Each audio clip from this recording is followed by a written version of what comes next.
देखिए, RTA classes में आप सभी का स्वागत है।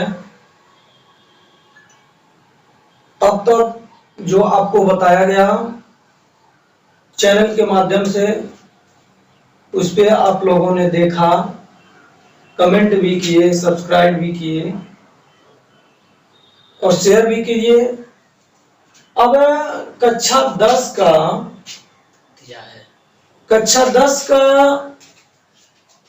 बिहारी लाल जी का लिखा हुआ भक्ति आप देखेंगे।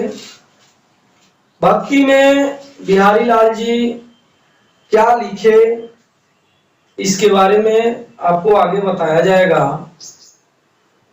सर्वप्रथम हम बिहारी लाल जी की जीवनी देखते हैं। कवि बिहारी लाल जी जीवनी देखते हैं। बिहारी लाल जी का जन्म 1603 ईस्वी में लगभग बसुआ गोविंदपुर गांव में बिहारी लाल जी का जन्म 1603 ईस्वी में हुआ था।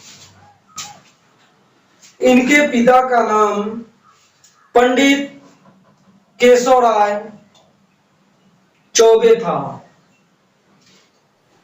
इनके जीवन की प्रक्रिया जो है चलती रही। इनके पिता मथुरा के चौबे नाम से भी जाने जाते थे। चौबे परिवार के ब्राह्मण थे। इनके बचपन बुंदेल में व्यतीत हुआ। युवा अवस्था में ये मथुरा में जाकर रहने लगे, जिसके संदर्भ में बिहारी लाल जी एक कविता भी लिखे।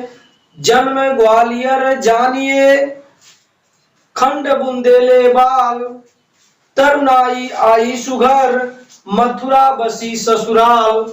ये मथुरा में जाकर के अपने ससुराल में रहने लगे और रहने के बाद जयपुर के मिर्जा राजा जय सिंह के पास आश्रित कवि हो गए और कवि बनने के बाद वे वहीं पर अपने ग्रंथ सतसई की रचना की, जिसमें लगभग 719 कविताएं मिलती हैं।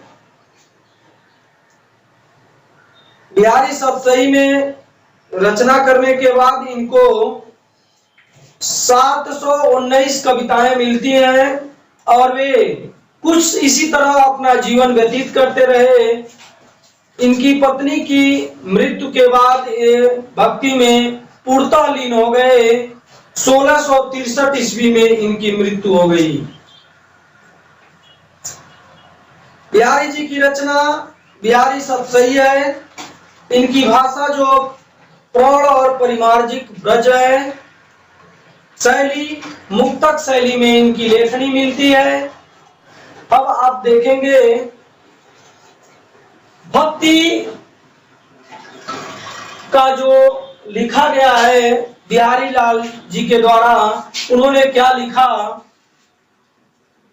मेरी भवबाधा हरो, मेरी भवबाधा हरो, राधा नागरी सोई, अजातन की जाई परे, श्याम हरिति दुत होई, मोर मुकुट की चंद्रकन, यो राजत नंद नंद, मनु शशि शेखरी की कसक,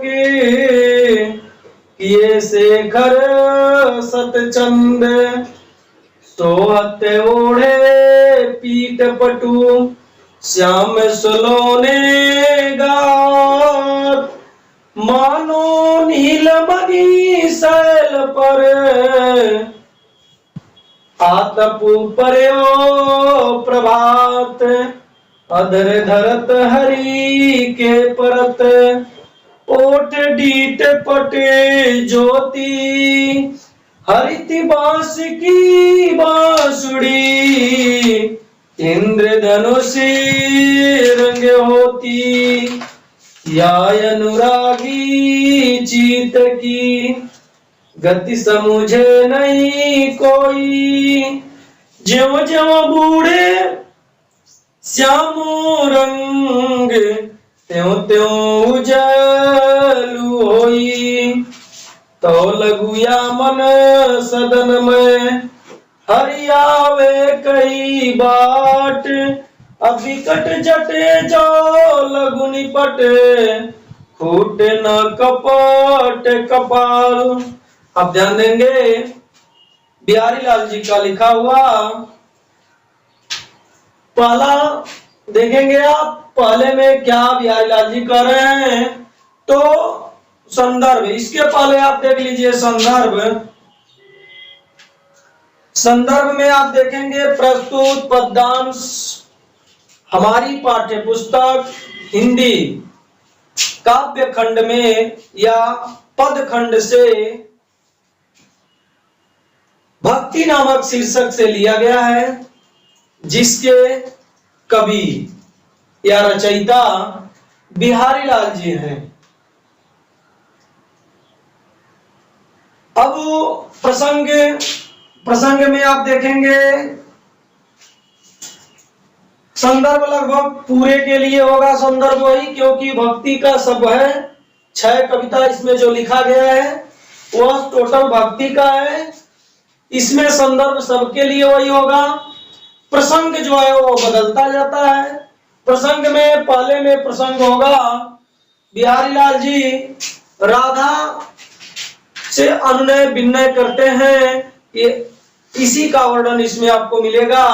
तो पहला आप देखिए, मेरी भवबाधा हरो राधा नागरी सोई, अजातन की झाई परे श्याम हरिते दुत होई। मेरी भवबाधा हरो, बाधा माने भव, इस सांसारिक कष्ट को बिहारी लाल जी कहते हैं, ए राधा तुम मेरी सांसारिक कष्ट को दूर करो, हरो। मेरी भव बाधा हरो राधा नागरी सोई, ए राधा तुम मेरी भाव सांसारिक कष्ट को दूर करो। जातन की झाई परे, जिसके शरीर, तन माने शरीर, जिसके शरीर की परछाई पड़ने से भगवान श्री कृष्ण का सांवला रंग भी क्या हो जाता है, परिवर्तित हो जाता है, बदल जाता है, हरा हो जाता है। इसलिए बिहारी लाल जी कहते हैं, ऐ राधा मेरे सांसारिक कष्ट को तू दूर करो। जिस तरह आपकी परछाई पड़ने से भगवान श्री कृष्ण का श्याम वर्ण का रंग जो है वो बदल कर हरा हो जाता है। अब आप दूसरे को देखेंगे। दूसरे में लिखा है, मोर मुकुट की चंद्र कनु यो राजत नंद नंदे, मनुष्य शेखर की कसक किए शेखर सत्य चंद। मोर मुकुट की चंद्र कनु यो राजत नंद नंद, नंद नंद माने समझ रहे, नंद के नंदन अर्थात भगवान श्री कृष्ण। अब यहाँ करा मोर मुकुट अर्थात भगवान श्री कृष्ण के सर पर मोर का मुकुट धारण किए हुए आप देखे होंगे, अर्थात भगवान श्री कृष्ण मोर का मुकुट धारण किए हैं और उसमें एक चंद्रमा लगाए। सैकड़ों चंद्रमा जो है उनके मोर के मुकुट में लगी हुई दिखाई देती हैं। यहाँ देखिएगा, मोर मुकुट की चंद्रकन यो राजत नंद नंद, जो नंद के नंदन भगवान श्री कृष्ण को मोर का मुकुट और चंद्रमा मस्तक पे सुशोभित होता है, सुंदर लगता है। मनुष्य शेखर की अकस किए शेखर सतचंद, जिस तरह शंकर भगवान के सर पर चंद्रमा आप देखे होंगे और एक चंद्रमा देखे हैं शंकर भगवान के सर पे, लेकिन यहाँ भगवान श्री कृष्ण अर्थात अब थोड़ा सा कहानी समझिएगा। शंकर भगवान ने ही कामदेव के ऊपर अटैक करके कामदेव को मार दिया। अब कामदेव ने ही भगवान श्री कृष्ण के रूप में सैकड़ों चंद्रमा उनके मस्तक पर लगा करके शंकर भगवान को शर्मिंदगी का आभास कराने के लिए सोच रहे हैं। इसलिए कह रहा है मनुष्य शेखर की कसक किए शेखर सतचंद। सैकड़ों चंद्रमा भगवान श्री कृष्ण के मस्तक पर मोर के मुकुट में सुशोभित सुंदर लगते हैं। आगे आप देखिए, सोहत ओढ़े पीठ पटु श्याम सलोने गात, मानो नीलमणि शैल पर आतपु पर्यो प्रभात।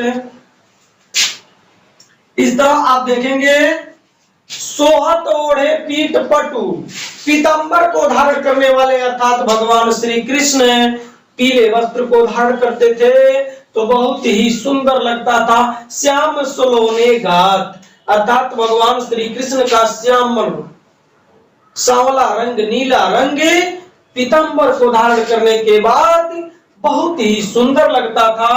मानो नीलमणि शैल पर, जिस तरह नीलमणि पर्वत पर सूर्य का प्रकाश पड़ जाता है तो वह पर्वत जो है वह चमकने लगता है, झिलमिलाने लगता है और अपनी आप को सुंदरता का आभास करता है। ठीक उसी प्रकार भगवान श्री कृष्ण के शरीर पर, नीले शरीर पर अर्थात श्याम वर्ण पर जब पीतांबर को धारण करते हैं तो बहुत ही सुंदर लगता है। आगे आप देखेंगे, अधर धरत हरि के परत ओट डीट पट ज्योति, आहरित बांस की बांसुड़ी इंद्रधनुष रंग होती। अधर धरत हरि के परत अर्थात भगवान श्री कृष्ण बांस की बांसुड़ी को आधे ओठों पर रख करके जब बजाते हैं तो बहुत ही सुंदर लगता है। पीतांबर वस्त्र को धारण करके जब आधे ओठों पर बांसुड़ी को रखते हैं तो ये सब हरित बांस की बांसुड़ी, जो हरे बांस की बांसुड़ी है वह बांसुड़ी इंद्रधनुष रंग होती। इंद्रधनुष आप पढ़े होंगे, भौतिक विज्ञान में कक्षा 10 में पढ़ाया जाता है। बिब गयोर या बैनी आह पिनाला, यह शाक नाम है उसका, जिसमें से इंद्रधनुष से 7 रंग निकलते हैं। आप कभी कभी बारिश के समय में देखे होंगे कि आसमान से कहते हैं लोग देहात में कि लग रहा है सुम गिर गया है और वो पनिया को खींच रहा है, ऐसा लोग कहते होंगे देहात में। उसी तरह से यह जब वो गिरा हुआ देखेंगे तो उसमें कई कलर का रंग दिखाई देता है। ठीक उसी प्रकार इंद्रधनुष के समान ही भगवान श्री कृष्ण के बांसुड़ी की सुर निकलती थी, या भगवान श्री कृष्ण के साथ साथ वे इंद्र 7 प्रकार के बांसुड़ी की रंग जो है वह दिखाई देती थी। आगे देखिए, या अनुरागी चित्त की गति समझे नहीं कोई, मेरे इस अनुरागी मन की, भक्त भगवान से कहता है या अनुरागी चित्त की, चित्त माने मन, इस अनुरागी मन की गति को कोई समझने वाला नहीं है। अर्थात किस व्यक्ति के अंदर क्या भावनाएं आ जाएंगी, कौन व्यक्ति क्या सोच रहा है, इसके बारे में कुछ कहा नहीं जा सकता, क्योंकि ज्यों ज्यों बूढ़े श्याम रंग त्यों त्यों उजलू हुई, ज्यों ज्यों आप श्याम के रंग में डूब जाएंगे त्यों त्यों आपके अंदर प्रकाश से आना शुरू हो जाएगा। अर्थात ज्यों ज्यों आप अंधकार से प्रकाश की तरफ जाना शुरू कर देंगे, आप ज्यों ज्यों अंधकार से प्रकाश की तरफ जाना शुरू कर देंगे त्यों त्यों आपके अंदर प्रकाश से आना शुरू हो जाएगा। आप एक दिव्य शक्तिशाली बन सकते हैं। इसलिए कहा ज्यों ज्यों बूढ़े श्याम रंग, ज्यों ज्यों श्याम कृष्ण के रंग में, सांवले रंग में, श्याम वर्ण में ज्यों ज्यों आप डूबना शुरू करेंगे त्यों त्यों आपके अंदर प्रकाश का उजागर होना शुरू हो जाएगा। आगे देखिए, तो लघु या मन सदन में हरियावे कई बाट, विकट जटे जो लघु निपट, फूटे न कपट कपाल। तो लघु या मन सदन में हरियावे कई बाट, आपका मन कब कहां किस तरह से लगा है, किस तरह आपका मन भटक रहा है। और हरियावे कही बाट, बाट माने रास्ता, भगवान किस रास्ते से, भगवान श्री कृष्ण किस रास्ते से आ जाएंगे, ईश्वर की प्राप्ति इंसान को कब हो जाएगी, इसकी कोई सीमा नहीं होती। इसीलिए धार्मिक ग्रंथों के माध्यम से लोग कहते हैं कि भगवान भक्त के बस में है। भक्त भगवान के बस में नहीं, भगवान भक्त के बस में है। अगर आप भक्ति सही करते हैं तो भगवान आपको जरूर मिलेंगे, लेकिन कब मिलेंगे, किस मोड़ पे मिलेंगे, कैसे मिलेंगे, इस चीज को आपको आभास नहीं हो पाता है। और भगवान को पाने के लिए भक्त निरंतर प्रयत्न करता है और उस भक्त को भगवान जरूर मिलते हैं, चाहे किसी न किसी रूप में मिलते हो। तो लघु या मन सदन में हरियावे कही बाट, हरि माने भगवान, भगवान किस रूप में आ जाएंगे, किस रास्ते से आ जाएंगे। आपका मन इधर उधर विचलित होगा तो विचलन को आप रोकने का काम करिए। विकट जटे जो लघु निपट, खूटे न कपट कपाल। जब तक आपके मन के अंदर अंधकार होगा, जब तक आपके मन के अंदर भ्रमांतक बातें होंगी, इधर उधर की बातें होंगी, भगवान की भक्ति में आपका मन नहीं लगता होगा, तो आप कभी ईश्वर का दर्शन नहीं कर सकते। खूटे न कपट कपाल, अपने मन की मैल को आप, अपने मन की अवगुणों को आप दूर करके भगवान की भक्ति में लीन हो जाओ, ऐसा बिहारी लाल जी ने अपने भक्ति के माध्यम से बताया है। आप सातवां देखेंगे, जगत जानियो जिया सकलू, सो हरि जानियो नाही, जो आखिर सब देखिए, आखि न देखी जाई।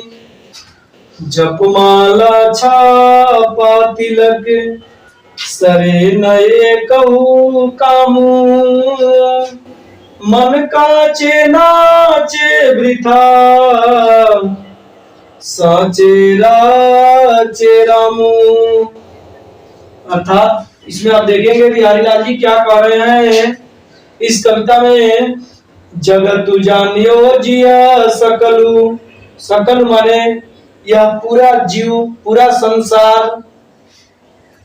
जगत जानियो, यह पूरा संसार, पूरे संसार को जानता है। अर्थात जो नश्वर मानव है, मनुष्य है, वह मनुष्य पूरे संसार के बारे में जानता है। सो हरि जानियो नहीं, सो जो ईश्वर को नहीं जानता, भगवान को नहीं जानता, क्योंकि यह मानव मोह माया हमारा तुम्हारा, नात रिश्तेदार, खेती बाड़ी, हेन तेन तमाम गतिविधियों में, माया जाल में यह मानव फंसा हुआ है। क्योंकि इस तरह कबीरदास जी तमाम ऐसी बातें लिखे हैं कि यह मनुष्य जो है माया जाल से उद्धृत नहीं हो पा रहा, निकल नहीं पा रहा है, यह माया जाल में मानव फंसा हुआ है। इसी तरह मानव माया जाल में फंस करके, बिहारी लाल जी कहते हैं, माया जाल में मानव फंस करके इस संसार की गतिविधियों से निकल नहीं पा रहा है। इस संसार को जानता है लेकिन ईश्वर को नहीं जानता। जो अखियन सबू देखिए, अखिया न देखी जाई। जिस प्रकार आंख से सब कुछ दिखाई देता है, आंख से सब कुछ दिखाई देता है, लेकिन आंख स्वयं अपने आप को, अपनी आंख अपने आप को नहीं देख पाती है। जब तक आप दर्पण नहीं लगाएंगे, शीशा जब तक नहीं लेंगे, तब तक आपकी आंख स्वयं अपने आप को नहीं देख पाती है। उसी प्रकार यह मानव जो है वह अंधकार में है, वह संसार की मोह मायाओं को देखता है, लेकिन ईश्वर का दर्शन दुर्लभ हो जाता है, ईश्वर के पास नहीं पहुंच पाता, नहीं देख पाता। जैसे एक छोटा सा एग्जांपल आप देखेंगे, एक कमरा है और दीपक, गांव में दीपक सबके घर जलता है, और दीपक जब जलता है तो पूरे कमरे को उजाला कर देता है, प्रकाशमय कर देता है। लेकिन दीपक के नीचे जो होता है वह अंधकारमय होता है, पूरे घर को प्रकाश कर देता है, लेकिन दीपक अपने आप को स्वयं अपने नीचे उजाला नहीं कर पाता, प्रकाशमय नहीं कर पाता। ठीक उसी प्रकार ये आंखें सब कुछ तो देखती हैं, सब कुछ देखती हैं, लेकिन आंखें स्वयं अपने आप को नहीं देख पाती। इसी तरह यह मानव संसार को देखता है, लेकिन ईश्वर को नहीं पहचान पाता, ईश्वर को नहीं देख पाता। कैसे, आप आगे देखिए। जपमाला छापा तिलक सरे नए कहू कामू, अमन काचे नाचे वृथा ये साचे राच रामू। आप देखेंगे जपमाला छापा तिलक, जपमाला छापा तिलक, माला जो जपने वाले हैं, जो भगवान की भक्ति करने वाले हैं, जो चंदन और तिलक लगाने वाले हैं, यही ढोंगी और पाखंडी हमारे समाज में तमाम तरह की गतिविधियों को भर करके हमारे समाज को डुबाने का काम करते हैं। क्योंकि आप देखिए, जो माला जपने वाले लोग हैं, माला हाथ में लेते हैं और हाथ में लेने के बाद सीताराम सीताराम करते हैं, तब तक बाबू फलाने जगह ही चली तो वो बड़ी जरूरी है, फिर सीताराम सीताराम का नाम लेते हैं। इस तरह के माला जपने से क्या फायदा? कबीरदास ने कहा है, पान पूजे हरि मिले तो मैं पूजूं पहाड़, अगर की चकिया कोई न पूजे रोज पीस पीस खाए। आप सोचिए, पत्थर को पूजने के लिए ईश्वर के पास, लोगों के पास इतना बड़ा अंधविश्वास कबीरदास के माध्यम से मिलता है कि पत्थर को पूजने के लिए लोग कहां से कहां चले जाते हैं। लेकिन घर पे अगर कह दिया जाए कि माता पिता का परवरिश करो, माता पिता का सेवा करो, तो ये समझ नहीं करने वाला। तो भगवान की भक्ति इतनी आसानी से नहीं मिल सकती, भगवान की भक्ति तो कठिन होती ही है। असत्य तो वास्तव में कड़वा होता है भाई। जैसे आप देखिए, इसमें जप माला, माला जपने वाले, छापा तिलक, तिलक लगाने वाले। सावन का महीना जब आता है तो लगता है पूरे जवार के लोग, काशी विश्वनाथ में आप जाएंगे तो लगेगा पूरा काशी के वासी शंकर भगवान हो गए हैं, ऐसा तिलक लगा करके घूमते हैं। बाबा धाम आप जाएंगे तो बाबा धाम में आप देखेंगे तमाम जितने श्रद्धालु निकलते हैं, सबके सर पे 10 रुपए वाला टिकट दिखाई देता है। तिलक 10 रुपए वाला तिलक सबके सर पे दिखाई देता है। अब आप अनुमान लगा लो कि इतनी बड़ी भक्ति करने वाले हैं कि केवल तिलक लगाने से कुछ नहीं होता, माला जपने से कुछ नहीं होता। सरे न एक का मुंह, यह एक भी आपके काम में आने वाला नहीं है। मन काचे नाचे वृथा, अगर आपका मन सच्चा है, ये कहा जाता है, देसी कहावत है, मन है चंगा तो कठौती में गंगा। मन चंगा है तो कठौती में गंगा, गंगा माँ आपके पास चली आएंगी। नहीं, प्रयागराज हरिद्वार जा करके स्नान करिए और मन में मैल रखे रहिए, प्रतिदिन 100 हत्या करते हो और जा करके प्रयागराज में नहा लोगे तो क्या उद्धार होगा? कभी नहीं हो सकता। ये आडंबरी ढकोसला पंथी है, बिहारी लाल जी देखो ऐसे कहते हैं बिहारी लाल जी, मन काचे नाचे वृथा। मन आपका सच्चा है तो आपको ईश्वर की प्राप्ति होगी, अब मन आपका कच्चा है तो अभी आप बच्चा है। जब तक आपके अंदर ज्ञान नहीं होगा तब तक आप ईश्वर को नहीं पा सकते, चाहे जिस विधि से आप पूजा पाठ करते रहें। यही बिहारी लाल जी का भक्ति नामक दोहा समाप्त होता है। धन्यवाद।